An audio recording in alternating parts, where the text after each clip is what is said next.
Wesh, le patrimoine. Bienvenue dans cette nouvelle vidéo. Aujourd'hui, comme d'habitude, c'est Jérémy et on va parler du décor qui est digne d'un urbex. Mais en parlant de décor, justement, si vous suivez mes vidéos, le décor de la dernière fois était différent. Et oui, parce que j'ai changé tout simplement d'appartement. Mais avant ça, il y a eu un autre appartement. Un appartement sombre dans son contexte, dans son histoire, dans sa localisation finalement aussi. Du coup, les problèmes, l'accumulation de problèmes qui étaient liés à mon ancien appartement avant celui que j'ai actuellement et qui est au top, eh bien ça fait que du coup j'ai dû changer d'appartement. J'avais pas d'eau chaude. Voilà, déjà ça c'est une dinguerie. T'as pas d'eau chaude dans ton appartement. Le pire c'est quoi? C'est que par rapport à l'eau chaude, on va faire problème par problème, t'as vu? Mais par rapport à l'eau chaude, c'est un peu particulier. Parce qu'au début, moi je me suis dit, bon, en fait cet appartement, ça fait très longtemps qu'il n'a pas été habité avant moi. Parce que dites-vous que quand on est rentré dans l'appartement pour faire du coup un état des lieux entre guillemets de l'appartement avant que j'y vive, c'était un nid d'insectes. C'est-à-dire il y avait plein d'œufs d'insectes morts secs sur le matelas parce que c'est un appartement meublé, sur le matelas, sur les rideaux, sur les tables, partout. C'était ignoble, c'était immonde. Le problème, c'était quoi? C'était que, en gros, c'est le seul appartement qui était proche de mon université. Et étant donné qu'il n'y avait pas trop d'appartements disponibles à côté, du coup, bon, ça fait que on a pris celui-là, quoi. Et on a essayé de positiver. Aussi, d'autres problèmes par rapport à ça, c'est que la chasse d'eau était cassée. Du coup, elle a été réparée. Mais dites-vous que, en gros, voilà, quoi, j'avais pas d'eau chaude. Et en fait, étant donné que, du coup, l'appartement n'a pas été habité pendant un très long moment, où là, j'ai cru que c'était une araignée avant moi, du coup, je me suis dit, bon, c'est peut-être pas vraiment leur faute. Pourquoi? Parce qu'en fait, dans l'appartement, il n'y avait tout simplement pas d'électricité. C'est moi qui ai ramené l'électricité, entre guillemets, en faisant un contrat avec EDF. Mais, un jour, je me baladais dehors et justement, un de mes voisins me dit, « Eh, t'as pas des problèmes d'eau chaude parce que le mec qui habitait avant toi, il avait pas d'eau chaude aussi. » Ça veut dire que même avant ça, le problème était déjà concret. Il était réel, tu vois, il le savait. On m'a pas dit ça. Bon, ça c'était la première mauvaise surprise. La deuxième, elle est un peu spéciale, quoi. La chasse d'eau, elle est un peu ambiguë. C'est-à-dire que quand j'envoie un colis Amazon aux toilettes, il met du temps à arriver à destination, tu vois. Bon, voilà, quoi, ça met une semaine ou deux. Peu importe sa taille, il doit être envoyé comme il le faut, en temps et en heure, tu vois. Mais bon, ça c'était un autre problème que j'arrivais entre guillemets à gérer. Je faisais du trading de chasse d'eau, je tirais la chasse d'eau quand il fallait, en fait, à force, je savais gérer ma chasse d'eau, tu vois. Ça c'était un problème que je pouvais gérer, entre guillemets, enfin, je me débrouillais. Voilà. Et ensuite, il y a le voisinage aussi qui était un peu particulier. Bon, dans le Nord, ce que j'ai remarqué, c'est qu'en gros, tu as beaucoup de bâtiments qui ont été des usines et tout ce genre de choses, qui ont été retapés en tant que petits appartements pour des étudiants, ce genre de choses. Et du coup aussi on revient à nos quartiers un peu chauds du Nord. Parce que voilà, eux ils sont un peu plus sur la boisson, l'alcool. Bon, c'est un peu plus leur domaine. Ça fait hurler, ça fait faire des réactions bizarres. Tu les comprends pas, tu vois. Mon voisinage, ils avaient tous le visage très rouge, souvent. C'était l'alcool, les gars, c'est terrible l'alcool en vrai, quand tu vois le truc, c'est terrible, vraiment l'alcool, j'ai vu l'effet de l'alcool sur le long terme, sur mes potes et tout, qui en boivent et tout, au fur et à mesure, ils sont devenus cons, et c'est un truc de fou, vraiment.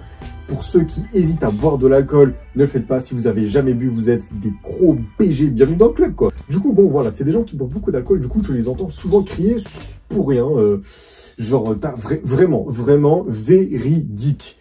J'ai un voisin, c'est-à-dire j'ai le voisin d'en face. Le voisin d'en face, on va en parler après. Et j'ai le voisin de droite, parce qu'à gauche, en gros, il n'y a rien, t'as juste le mur du bâtiment.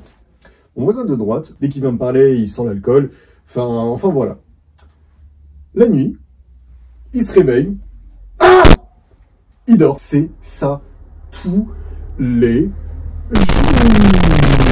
C'était vraiment bizarre sur le coup. Vraiment, des fois, ça donnait des scènes en mode tu dors, t'es là, t'es tranquille, il fait tout noir. En plus, tu sais que t'es dans un quartier bizarre où il y a eu des cambriolages autour. Du coup, t'as un peu chaud qu'il se passe un truc la nuit en mode bizarre, tu vois. Et là, t'entends wesh, oh. Et aussi mon lit, ah là là, quelle histoire, mon lit.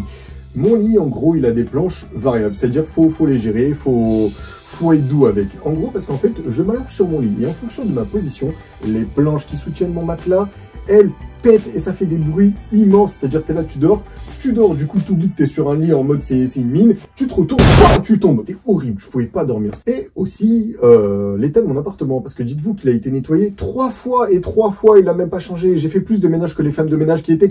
C'est terrible, c'est-à-dire que dites-vous... en gros, quand dans l'appartement, c'est-à-dire quand je pars juste le week-end pour voir mes parents, t'as 5 araignées qui se réinstallent et qui prennent des coins bien précis. Et il y a un de ces coins qui est derrière ma tête quand je dors. C'est horrible. Maintenant, on va passer au vif du sujet, qui est du coup mon voisin d'en face. Mon voisin d'en face est très particulier. Oh, il a été très gentil avec moi et très serviable. Mais des fois, ça s'avérait être suspect. En gros, mon voisin d'en face, c'est d'ailleurs lui qui m'avait posé la question par rapport à l'eau chaude. Il m'avait dit qu'en gros, il n'y avait pas d'eau chaude, et moi, j'avais dit, ouais, j'ai pas d'eau chaude, je me débrouille, mais je suis en contact avec l'agence. Mais en gros, une fois qu'il m'avait posé cette question, moi, je suis allé à l'école sans me poser aucune question. Je reviens, il m'explique qu'il a réparé mon ballon d'eau chaude. Je dis, le boss, il m'a donné de l'eau chaude, le gars, il m'a sauvé. J'avoue que comme c'était vraiment, je venais d'arriver, peut-être qu'il voulait sympathiser. Je me suis posé 2-3 questions, et après, c'est vraiment, ça m'est traversé l'esprit. Aussi, un détail important à savoir, c'est que des fois, quand je sors de mon appartement, il sort au même moment pour me parler, et ensuite, il rentre. Ça, c'est un truc vraiment, je me dis, ça, c'est un peu chelou. En vrai, t'entends pas vraiment ce qu'il y a à l'extérieur, c'est-à-dire dans le couloir. C'est-à-dire que t'entends les voisins, par exemple, à droite, ou vraiment quand t'as un énorme bruit dehors, mais t'entends pas vraiment ce qui se passe dans le couloir, à part quand il y a quelqu'un qui crie dans le couloir, où en gros, t'as toutes les portes de l'appartement. Mais lui, quand je sors de mon appartement, il entend et du coup, il sort et il vient me parler. Bon, ça, je trouvais ça un peu chelou. Il a toujours été très serviable avec moi, il m'a toujours donné, entre guillemets, quelques conseils. Par exemple, quand je suis arrivé, c'est lui qui m'avait averti sur le fait qu'en gros, il y a eu des cambriolages, qu'on a déjà essayé de cambrioler chez lui. Puis ensuite, entre-temps, j'ai trouvé un nouvel appartement, on a commencé les déménagements et tout, et c'était à 1 ou 2 jours du déménagement dans mon nouvel appartement. En gros, j'étais chez moi. Je mangeais en gros mon midi avant de repartir justement à l'université. J'entendais des bruits vers la gauche. Je me suis dit, bon, pas très grave, il y a sûrement plein de petits booms et tout. Sauf qu'en vrai, ça m'avait un petit peu intrigué parce que c'était des bruits un peu de clés. Mais ça m'a pas intrigué plus que ça. Je me suis dit, il y a plein de bruits bizarres en fait autour de chez moi.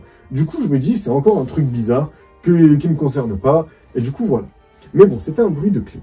À gauche de mon appartement, comme je vous l'ai dit, il n'y a rien. C'est-à-dire qu'en gros, t'as un mur, enfin, t'as le mur, la fenêtre et tout, et t'as la salle de mon ballon d'eau chaude. Du coup, j'ai fini de manger, je sors, et là je vois mon voisin d'en face avec un sac. Il faut savoir que du coup, la porte de mon ballon d'eau chaude, c'est la seule qui n'avait pas de cadenas. Parce que du coup, je venais d'arriver, j'avais pas prévu d'avoir un cadenas, et vu que je savais que j'allais partir, je m'en suis pas trop occupé.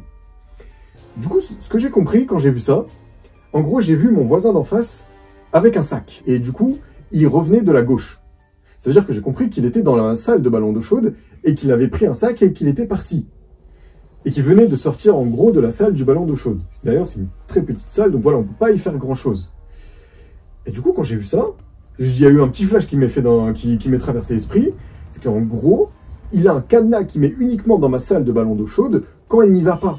Et en gros, il retire ce cadenas quand il récupère son sac à dos. Et moi, bizarrement, j'avais jamais remarqué ce cadenas. En tout cas, chaque fois que je regardais ma salle de ballon d'eau chaude, il n'y avait jamais eu de cadenas, tu vois.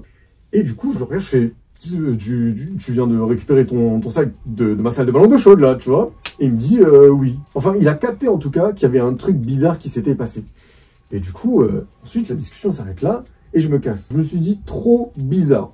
Et comme je savais que j'allais partir le lendemain ou après-demain, je suis plus trop sûr, mais en tout cas, c'était dans ces zones-là.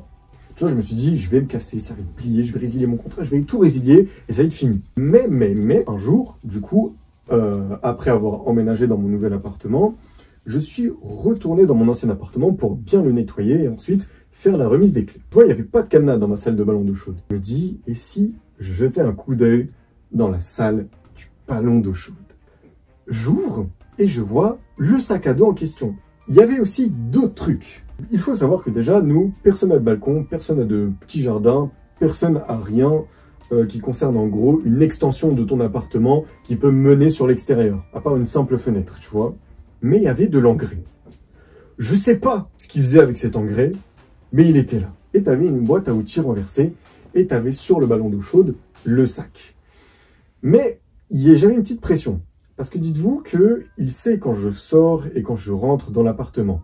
Mais comme là, ça faisait environ 2-3 semaines que j'étais pas venu, peut-être qu'il n'avait pas fait attention et que du coup, quand je suis rentré et ressorti de mon appartement, il n'a pas vraiment fait attention. Je prends le risque, je prends le sac et je l'ouvre. Là, dans le sac, il y avait un autre petit sac. J'ai refermé le sac et je suis parti. On ne sait pas ce qu'il faisait dans mon ballon d'eau chaude. On ne sait pas à quoi servait cet engrais. Il y avait une boîte à outils renversée, mais bon, ça, je ne sais pas si ça a trop de lien avec des trucs suspects. Mais c'est tout. C'était le mec le plus serviable, qui étrangement faisait le plus attention à ce que je faisais, à comment je vivais. Et voilà. C'est l'histoire du voisin d'en face. Voilà. Maintenant, je vis très très bien dans mon appartement. J'ai un meilleur appartement, bien mieux situé dans ma ville. Beaucoup moins proche malheureusement de mon université, mais en fait, je me débrouille très bien et du coup, on a pu trouver un appartement, vraiment peut-être le meilleur appartement qu'on ait pu trouver parmi les autres trucs que j'avais trouvé. Parce qu'en fait, souvent, c'était des appartements que je trouvais et soit ils étaient déjà pris ou ils étaient déjà pris en fait. Vraiment, j'ai eu un gros coup de chance sur le coup. Ça fait ultra plaisir. J'espère que vous avez kiffé cette vidéo. En tout cas, moi, j'ai kiffé vous parler. J'étais en détente devant la caméra. Donc voilà les gars, ciao, c'est Johnny.